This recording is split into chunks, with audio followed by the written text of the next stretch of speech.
নমস্কার সবাইকে, মুড়ি ব্লগে আপনাদের অনেক অনেক স্বাগত জানাই। আজকে একটা নতুন রেসিপি নিয়ে এসেছি। আজ বানাবো আলু আর বেসন দিয়ে একটা রেসিপি, একদম পনিরের মতন লাগবে। তার জন্য দুটো আলু গ্রেট করে ভালো করে ধুয়ে রেখে দিয়েছি। তারপরে নিয়ে নিচ্ছি এক বাটি বেসন, হাফ চামচ হলুদ গুঁড়ো, লঙ্কার গুঁড়ো, নুন দিয়ে ভালো করে গুলে নেব। একদম পাতলা করে গুলে নিতে হবে।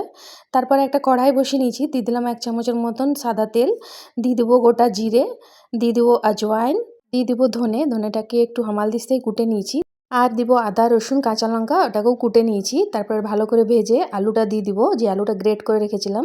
আলুটা যখন নরম হয়ে যাবে দিয়ে দেবো বেসন গোলাটা, আর ভালো করে ঘন করে নেব। তারপর একটা প্লেটের মধ্যে তেল লাগিয়ে ভালো করে পুরো মিক্স করে নেব। চার সাইডে একটা বাটির মধ্যে তেল লাগিয়ে পুরো মিহিন করে নেব। তারপরে যখন ঠান্ডা হয়ে যাবে পিস পিস করে কেটে নেব।